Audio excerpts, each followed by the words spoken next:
Good morning class, how are you. चलिए आज हम लोग एक सल्फ्यूरिक एसिड से संबंधित एक छोटा सा क्वेश्चन डिस्कस करते हैं। ये क्वेश्चन बहुत सिंपल सा है।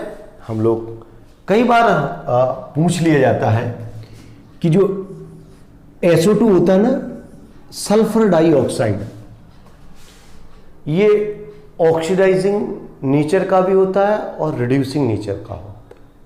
यानी SO2 दोनों कार्य करता है, ऑक्सीडाइजिंग एजेंट का भी और रिड्यूसिंग एजेंट का। लेकिन जो H2SO4 होता है वो केवल ऑक्सीडाइजिंग नेचर का होता है और केवल ऑक्सीडाइजिंग प्रॉपर्टी रखता है, जबकि जो H2S होता है वो केवल रिड्यूसिंग प्रॉपर्टी रखता है। ये दोनों रखता है और ये भी एक रखता है। इसकी जो मेन प्रॉपर्टी है वो क्या है? ऑक्सीडाइजिंग प्रॉपर्टी, ऑक्सीडाइजिंग एजेंट है। और ये कैसा है? ये केवल रिड्यूसिंग एजेंट है। और ये दोनों काम करता है, ये दोनों काम करता है, बोथ ऑक्सीडाइजिंग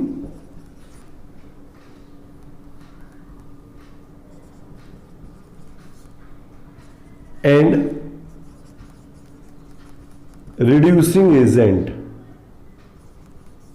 दोनों का काम करता है। SO2 दोनों का काम करता है, oxidising agent and reducing agent. क्यों भाई? ऐसा एक प्रश्न हम पहले पढ़ चुके हैं। हमने नाइट्रिक एसिड और नाइट्रस एसिड के बारे में पढ़ा था। तो जान लें कि सल्फर की जो ऑक्सीडेशन नंबर होती है, सल्फर अपने कंपाउंड्स में जो ऑक्सीडेशन नंबर शो करता है, कम से कम तो शो करता है -2 और ज्यादा से ज्यादा शो करता है +6। मतलब कहने का आशय यह है कि सल्फर की जो ऑक्सीडेशन नंबर है -2 से +6 के बीच में होती है। +6 से ज्यादा नहीं हो सकती सल्फर की ऑक्सीडेशन नंबर और -2 से कम नहीं हो सकती।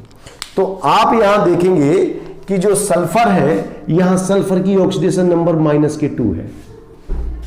ठीक है, यानी यहां ऑक्सीडेशन नंबर सबसे कम है और यहां सल्फर की ऑक्सीडेशन नंबर +6 है। यानी सल्फर की ऑक्सीडेशन नंबर इधर मैक्सिमम है। मतलब इससे ज्यादा बढ़ने की संभावना नहीं है और -2 से घटने की संभावना नहीं है। और यहां सल्फर की जो ऑक्सीडेशन नंबर है वो +4 है। अगर ये बढ़ेगी तो कहां तक बढ़ सकती है? +6 तक बढ़ सकती है। और अगर घटेगी तो कहां तक घट सकती है? कि -2 तक।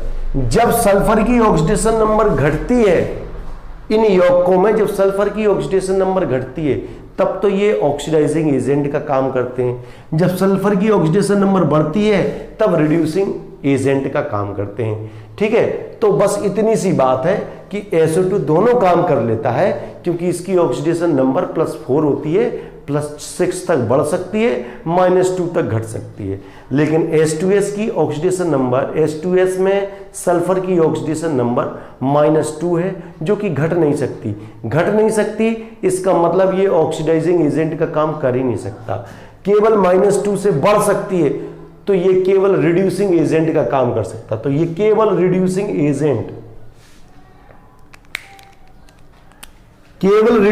एजेंट का काम कर सकता है और ये दोनों का काम करता है, ऑक्सीडाइजिंग एजेंट और रिड्यूसिंग का। और ये केवल ऑक्सीडाइजिंग एजेंट का काम करता है। तो चलिए इसको देख लें एक बार कैसे, कि एक डायग्राम के बाद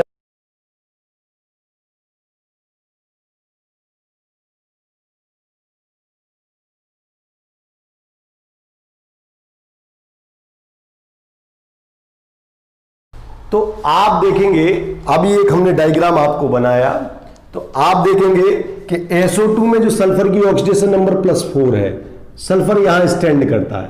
H2SO4 में सल्फर की ऑक्सीडेशन नंबर +6 है, सल्फर यहां स्टैंड करता है। यहां ऑक्सीडेशन आप देखेंगे कि सल्फर की यहां ऑक्सीडेशन नंबर +6 है, सल्फर की यहां ऑक्सीडेशन नंबर केवल घट सकती है। जब ऑक्सीडेशन नंबर घटती है तो यह काम करता है, ऑक्सीडाइजिंग एजेंट का काम करता है।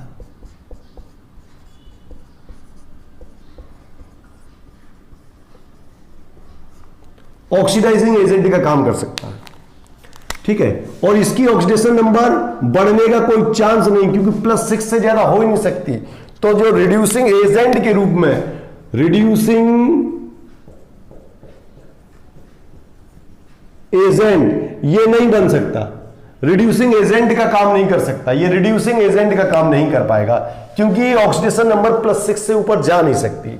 ठीक है, अब जरा H2S के बारे में सोचें कि H2S में सल्फर की ऑक्सीडेशन नंबर -2 निचले पायदान पर है, तो यहां इसकी ऑक्सीडेशन नंबर बढ़ सकती है, केवल बढ़ सकती है। तो ये काम करेगा रिड्यूसिंग एजेंट का, ये रिड्यूसिंग एजेंट का काम कर सकता है, सल्फर रिड्यूसिंग एजेंट का काम करेगा, केवल रिड्यूसिंग एजेंट का काम करेगा सल्फर। यहां पर जो H2S है वो केवल रिड्यूसिंग एजेंट का काम करेगा, क्योंकि यहां सल्फर की ऑक्सीडेशन नंबर -2 निचले पावदान पे है, केवल यहां बढ़ सकती है। ठीक है, और कितनी बढ़ सकती है, वो किसी पॉइंट पे जा सकती है। अच्छा, इधर इसके लिए रास्ता बंद है, इससे और नीचे जाने की संभावना नहीं है, तो ये एज ए ऑक्सीडाइजिंग एजेंट का काम नहीं कर सकती। ठीक है, अब SO2 में क्या है, SO2 में दोनों विकल्प खोले हुए हैं। SO2 में सल्फर की ऑक्सीडेशन नंबर बढ़ भी सकती है और घट भी सकती है। SO2 में जो सल्फर है उसकी ऑक्सीडेशन नंबर बढ़ भी सकती है और घट भी सकती है। जब बढ़ेगी तो ऑक्सीडाइजिंग एजेंट बन जाएगा, जब घटेगी तो वो रिड्यूसिंग एजेंट बन जाएगा। ठीक है, जब सल्फर की ऑक्सीडेशन नंबर घटेगी तो वो ऑक्सीडाइजिंग एजेंट का काम करेगा, और जब सल्फर की ऑक्सीडेशन नंबर बढ़ेगी तो वो रिड्यूसिंग एजेंट का काम करेगा। यानी सल्फर डाइऑक्साइड दोनों काम करता है, दोनों काम करता है। ठीक है, सल्फर डाइऑक्साइड दोनों काम करता है, जबकि H2SO4 केवल ऑक्सीडाइजिंग एजेंट का काम कर सकता है, केवल ऑक्सीडाइजिंग एजेंट। ध्यान रखेंगे कि H2SO4 केवल ऑक्सीडाइजिंग एजेंट का काम कर सकता है, H2S केवल रिड्यूसिंग एजेंट का काम कर सकता है, जबकि SO2 दोनों काम कर सकता है, ऑक्सीडाइजिंग एंड रिड्यूसिंग दोनों प्रकार के एजेंट के जैसे काम कर सकता है। तो ये बात आपको समझ में आ गई होगी। ऐसे और भी कई सारे छोटे छोटे क्वेश्चन हैं जो हम वीडियो बना करके डालते रहेंगे। उम्मीद है ये बात आपको समझ में आ गई होगी। इसको आप जो बच्चे हैं और बच्चों को शेयर कर सकते हैं, और यदि कोई बात समझ में नहीं आती तो नीचे नंबर दिया है, आप पूछ सकते हैं।